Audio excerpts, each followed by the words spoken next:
നമസ്കാരം. വിധുതർപ്പണത്തിൻ്റെ മൂന്നാമത്തെ ഭാഗമാണ് ഇന്ന് കൊടുക്കുന്നത്. വോളണ്ടിയേഴ്സ് എല്ലാം അതിരാവിലെ തന്നെ തയ്യാറായി നിൽക്കും എന്ന് ഇന്നലെ പറഞ്ഞല്ലോ. ചടങ്ങുകൾ തുടക്കം മുതൽ 11 മണി വരെ എല്ലാ വോളണ്ടിയേഴ്സും ആയ ഞങ്ങൾക്കെല്ലാം ഭയങ്കര ടെൻഷനായിരിക്കും. കാരണം എവിടെയെങ്കിലും ഒരു പിഴവ് പറ്റിക്കഴിഞ്ഞാൽ അത് ആ ചടങ്ങിനെ മുഴുവൻ ബാധിക്കുന്നതാണ്. നിയന്ത്രിക്കാനായി പോലീസ് ഡിപ്പാർട്ട്മെൻറ്റിലെ അനിൽജിയും പോലീസുകാരും, പാലക്കാട്ട് നിന്നുള്ള സതീഷ്, സജു, മൂവാറ്റുപുഴയിലെ സുരേന്ദ്രൻ ചേട്ടൻ, മോഹൻജി, ഹരി, ഇങ്ങനെ ഓരോ ദിക്കിലും ഓരോരുത്തരും അവരവരുടെ കടമ ഭംഗിയായിട്ട് നിയന്ത്രിച്ചുകൊണ്ട് നിൽക്കുന്നുണ്ടായിരിക്കും. എല്ലാം കഴിയുന്നവരെ ഈ ഒരു പിരിമുറുക്കം എല്ലാവരിലും ഉണ്ടായിരിക്കും. പക്ഷേ അത് അവരവരുടെ കർത്തവ്യത്തിൽ അതൊരു ലോപം വരാതെ എല്ലാവരും നോക്കുന്നുണ്ടായിരിക്കും. ഈ ഫംഗ്ഷൻ കഴിയുമ്പോഴാണ് എല്ലാവർക്കും ഒരു ടെൻഷൻ കുറഞ്ഞു കിട്ടുന്നത്. ബാക്കി നമുക്ക് നാളെ പറയാം. നമസ്കാരം. പിതൃക്കളെ നമ്മൾ ആവാഹിച്ച് കൊണ്ടുവന്നു. അതിനുശേഷം 3 പ്രാവശ്യം വെള്ളം കൊടുക്കാം. ഓം നമോ നാരായണായ. വെള്ളം ഇടത്തെ കയ്യിൽ സ്പൂൺ എടുത്ത് ഓം നമോ നാരായണായ, ഓം നമോ നാരായണായ, ഓം നമോ നാരായണായ.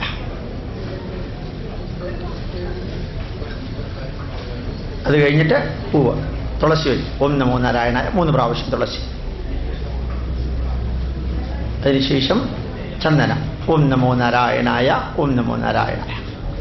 ഇപ്പോൾ വെച്ച എള്ളിൻ്റെ മുകളിലത്തേക്കാണ് ഞാൻ പറയുന്നത്. ഇപ്പോൾ വെച്ച എള്ളിൻ്റെ മുകളിൽ 3 പ്രാവശ്യം വീണ്ടും വെള്ളം കൊടുക്കുക. ഓം നമോ നാരായണായ, ഓം നമോ നാരായണായ. തുളസി അല്ലാത്ത ചെറുളയോ എള്ള് കറുക, തുളസി അല്ലാത്ത ചെറുള കറുകയുണ്ടെങ്കിൽ അതും 1 പ്രാവശ്യം ഈ എള്ളിൻ്റെ മുകളിൽ വയ്ക്കാം.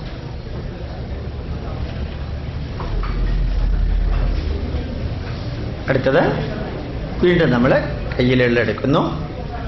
എള്ള് കറുകയുണ്ടെങ്കിൽ കറുക എടുക്കാം, ചെറുളയുണ്ടെങ്കിൽ ചെറുള എടുക്കാം. എന്നിട്ട് വലത്തെ കയ്യിലെടുത്ത് ഇതിനെ 2 ഭാഗമാക്കാം.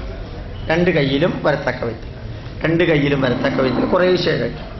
തോളിൻ്റെ ലെവലിൽ നിന്ന് മുകളിലേക്ക് തിരിച്ചെടുക്കരുത്, ഇങ്ങനെ തന്നെ വയ്ക്കാം. കറക്റ്റ് മുകളിലേക്ക്, നേരെ മുമ്പിൽ മുകളിലേക്ക്. വളരെ സിമ്പിളാണ്. ഈ രീതിയിൽ എടുക്കാം. പ്രപഞ്ച ചൈതന്യത്തിൽ അലിഞ്ഞു ചേർന്നിരിക്കുന്ന ആദിപിതൃക്കളെ നമ്മൾ ഉയർത്തി അവരെ ആവാഹിച്ച് കൊണ്ടുവരും. ആദിപിതൃക്കളെ ആവാഹിച്ച് കൊണ്ടുവരും. അതുകൊണ്ട് ഒരു ആദിപിതൃഭ്യോ നമഃ. ആദിപിതൃൻ അവാഹയാമി, സ്ഥാപയാമി, പൂജയാമി. 2 കൈയും ഒരുമിച്ച് ചേർത്ത് വലത്തെ കയ്യിൽ വെച്ചിട്ട് അത് ഇപ്പോൾ ഉള്ള ദർഭപ്പുല്ലിൻ്റെ നടുക്ക് വയ്ക്കാം.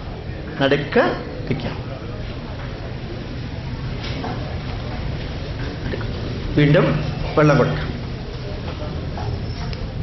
ഓം നമോ നാരായണായ, ഓം നമോ നാരായണ. വെള്ളം കൊടുക്കാം. ഇനി ചന്ദനം. ഓം നമോ നാരായണായ, ഓം നമോ നാരായണായ. വീണ്ടും തുളസിയിടാം. ഓം നമോ നാരായണായ, ഓം നമോ നാരായണായ. ചെറുളയും കറുകയുണ്ടെങ്കിൽ അതും ഇടാം. 3 പ്രാവശ്യം അരിയിടാം. ആദിപിതൃക്കൾ ദേവതുല്യന്മാരായത് കാരണം നമ്മൾ അരിയിടുന്നു. 3 പ്രാവശ്യം അരിയിടും. ഓം നമോ നാരായണായ. ഇനി 3 പ്രാവശ്യം വെള്ളം കൊടുക്കാം. നേരത്തെ മാതിരി തന്നെ 3 പ്രാവശ്യം വെള്ളം കൊടുക്കാം.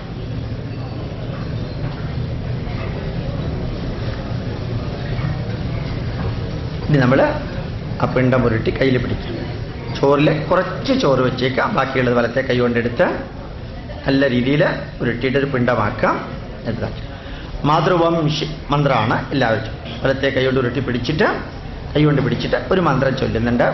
അമ്മയുടെ വംശത്തിൽ ജനിച്ചവർക്കും അച്ഛൻ്റെ വംശത്തിൽ ജനിച്ചവർക്കും ഗുരുക്കന്മാർക്കും അമ്മാവന്മാർക്കും മറ്റെല്ലാവർക്കും ഈ അന്നമയ കോശം ഇതിലൂടെ ഞാൻ നൽകുന്നു. പ്രാണമയ കോശത്തിനെ ആവാഹിച്ച് സ്ഥാപിച്ചു.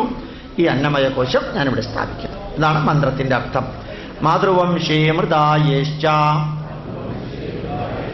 പിതൃവംശേ തദൈവ ച ഗുരു ശ്വശുര ബന്ധൂനാം യേ ചാന്യേ ബാന്ധവാ മൃതാ തിലോദകം പിണ്ഡം ച പിതॄണാം പരിതുഷ്ടയേ സമർപ്പയാമി ഭക്ത്യാ പ്രാർത്ഥയാമി പ്രസീദമേ.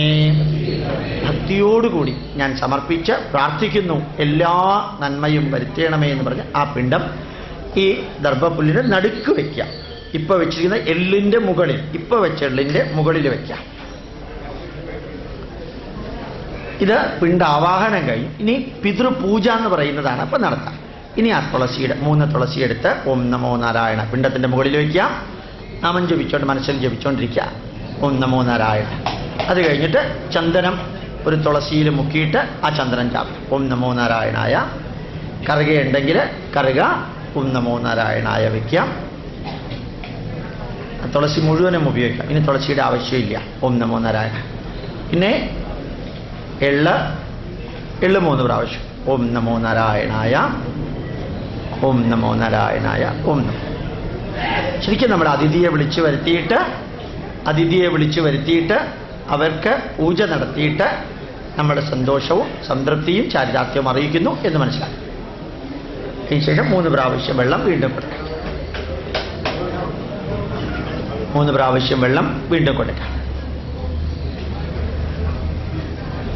ഇനി ഒരു മന്ത്രമാണ്, എല്ലാവരും ചൊല്ലേണ്ട ഒരു മന്ത്രമാണ്, തൊഴുതുകൊണ്ട്. ദേവതാഭ്യാം പിതൃഭ്യശ്ച മഹായോഗിഭ്യ ഏവച നമസ്വധായൈ സ്വാഹായൈ നിത്യമേവ നമോ നമഃ.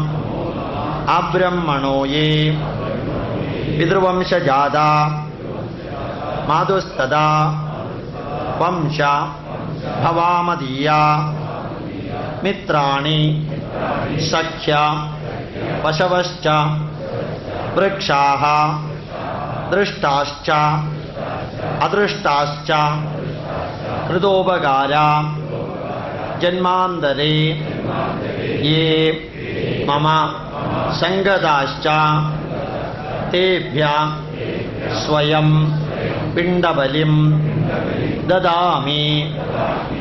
ഭൂമൗ ദത്തേന ബലിനാ തൃപ്തായാന്തോ പരാം ഗതിം അധീത കുലകോടീനാം സപ്തദ്വീപ നിവാസീനാം പ്രാണീനാം ഉദകം ദത്തം അക്ഷയ്യം ഉപദിഷ്ടതോ. ഈ ഭൂമിയിലേക്ക് ഞാൻ വന്ന് വളരെ ചെറിയൊരു കുട്ടി, 3 കിലോഗ്രാം മാത്രമുള്ളൊരു കുട്ടിയായി ഞാൻ വന്നു. ഇവിടുത്തെ മൃഗങ്ങളുടെയും സസ്യലതാദികളുടെയും ഇലയും പൂവും കായും പാലും കഴിച്ചു വളർന്നു. കുറേ വ്യക്തികൾ എന്നെ സഹായിച്ചു, മിത്രങ്ങൾ, അടുത്ത ബന്ധുക്കൾ എന്നെ സഹായിച്ചു. അങ്ങനെ പ്രത്യക്ഷമായിട്ട് സഹായിച്ചവരുണ്ട്, പരോക്ഷമായിട്ട് സഹായിച്ചവരുണ്ട്. മിത്രാണി സഖ്യ പശവശ്ച വൃക്ഷാഃ ദൃഷ്ടാശ്ച അദൃഷ്ടാശ്ച കൃതോപകാര ജന്മാന്തരേയേ മമ സംഗതാശ്ച. ജന്മജന്മാന്തരങ്ങളിൽ എന്നെ സഹായിച്ചവരുണ്ട്. തേഭ്യ അവർക്കെല്ലാവർക്കും സ്വയം ഞാൻ തന്നെത്താനെ പിണ്ടബലിം ദദാമി, ഞാൻ ഈ പിണ്ടബലിയെ നൽകുന്നു.